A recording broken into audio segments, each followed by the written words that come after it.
नमस्कार दोस्तों, मैं आपके लिए लेके आई हूँ वैनिला फ्लेवर की इस मिठाई की रेसिपी को। क्योंकि सर्दी का समय चल रहा है तो हम लोग आइसक्रीम वगैरह नहीं खा सकते, पर मिठाई ज़रूर खा सकते हैं। बिल्कुल नए अंदाज में ये मिठाई बनके तैयार हुई है, एकदम सॉफ्ट और मुलायम है। तो इसे हम वैनिला फ्लेवर का बना के तैयार करेंगे, जो खाने में एकदम स्वादिष्ट बढ़िया बनने वाली है। क्योंकि गर्मी का सीज़न होता है तो हम लोग आइसक्रीम खाते हैं, पर ठंडी के समय है तो हम मिठाई ज़रूर बना के खा सकते हैं। और इतनी सॉफ्ट और मुलायम दानेदार सी ये बनके तैयार होगी। इसे बनाने के लिए हमने यहाँ पे एक मिक्सी का जार ले लिया है और 1/4 कप हमने यहाँ पे चीनी ली है। अभी हम इतनी ही चीनी का इस्तेमाल करेंगे, आगे हम और चीनी डालेंगे। 1 चम्मच हम यहाँ पे वैनिला एसेंस डाल देंगे। ये इजीली मार्केट में बहुत ही कम रेट में मिलता है, 20 से 25 रुपये में, और आसानी से आजकल मिल जाता है क्योंकि हर कोई कुछ ना कुछ घर पे पकाता ही है और बनाता है। तो यहाँ पे चीनी और वैनिला एसेंस को डाल के बढ़िया से हमने महीन पीस लिया है। यहाँ पे हम बाउल में इसे निकाल लेंगे। तो चीनी को हमें इसी तरह से अच्छे से पीस के ले लेना है। अब हम इसमें डालने वाले हैं ये मिल्क पाउडर, और यहाँ पे अब हम 2 कप मिल्क पाउडर का इस्तेमाल करेंगे।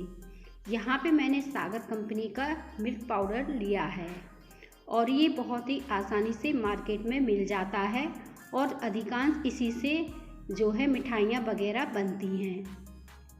या फिर ज्ञान कंपनी का भी आता है, जो भी आपको मिल जाए वो आप ले सकते हैं।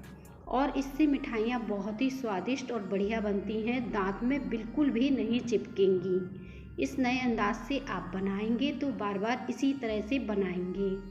और ये मिल्क पाउडर बहुत ज़्यादा हाई रेट में भी नहीं मिलता है, ईज़िली आपको अच्छे से ही मिल जाएगा कम रेट में।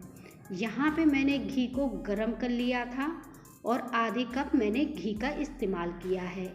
इसे हमें घी डालकर अच्छे से गूँथ लेना है, इस तरह से जैसे मैं कर रही हूँ वीडियो में। देखिए आप, इस तरह से मैं इसे गूँथ रही हूँ और ये देखें ये कंबाइंड सा होने लगा है। तो चलिए अब मिठाई बनाने में बिल्कुल भी देर नहीं है, सारी तैयारी हम कर लेते हैं। यहाँ पे मैंने मिठाई को सेट करने के लिए एक केक टिन का इस्तेमाल किया है। इसमें मैंने बटर पेपर लगा दिया है ताकि जो मिठाई हम सेट करें वो इजीली निकल आए। और अब हम इसमें डाल देंगे पौना कप चीनी। यहाँ पे मैंने कुल मिला के 1 कप चीनी का इस्तेमाल किया है पूरी मिठाई में, क्योंकि हम पहले भी चीनी पीस कर मिक्स कर चुके हैं।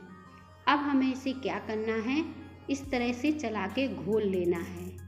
चीनी हमारी अच्छे से घुल जाएगी 2 से 3 मिनट में ही। अब हमारी चीनी देखें घुल गई है, इस तरह से इसमें बबल्स पड़ रहे हैं, पर हाथों से देखेंगे तो ये बहुत ही पतली सी आपको लगेगी। इससे हल्का या फिर चिपचिपापन नहीं आ रहा है। तो इस तरह से दोबारा से चेक करें, इसमें हल्का सा तार या चिपचिपापन जब आपको महसूस हो तभी आप मिल्क पाउडर को ऐड कर दीजिए और धीरे धीरे करके मिक्स कर दीजिए। अब मैंने देखें आधा डाला था और आधा और डाल दिया है, यानी पूरा हमने 2 बार में करके डाल दिया है।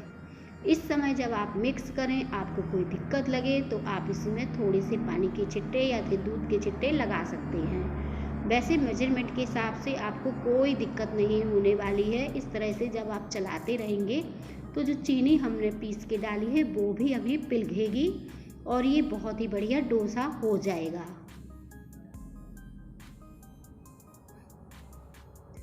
तो बस हम इसे इसी तरह से चलाते रहेंगे तो ये कंबाइंड सा होगा और जो चीनी इसमें पड़ी है पिसी हुई वो भी अच्छे से पिघल जाएगी।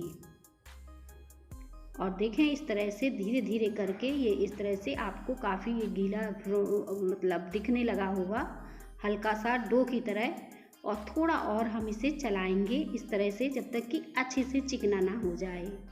और इसे बहुत ज़्यादा समय नहीं लगता है पकने में और सेट होने में।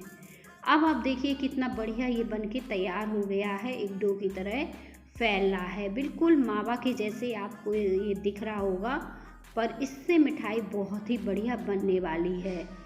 अब हम कैसे चेक करेंगे कि ये हमारा परफेक्ट बन के तैयार है कि नहीं, अगर हम मिठाई बनाएंगे तो वो सेट हो पाएगी कि नहीं।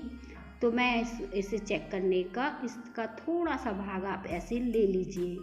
और अभी देखें, ये जैसे ही मैंने इसे छूने की कोशिश की तो ये चिपक रहा है, इस तरीके से हो रहा है। तो अभी बिल्कुल भी तैयार नहीं है मिठाई बनाने के लिए। तो अभी 2 से 3 मिनट के लिए हम और इसे कंबाइन होने तक मतलब धीमी आंच में पका लेते हैं।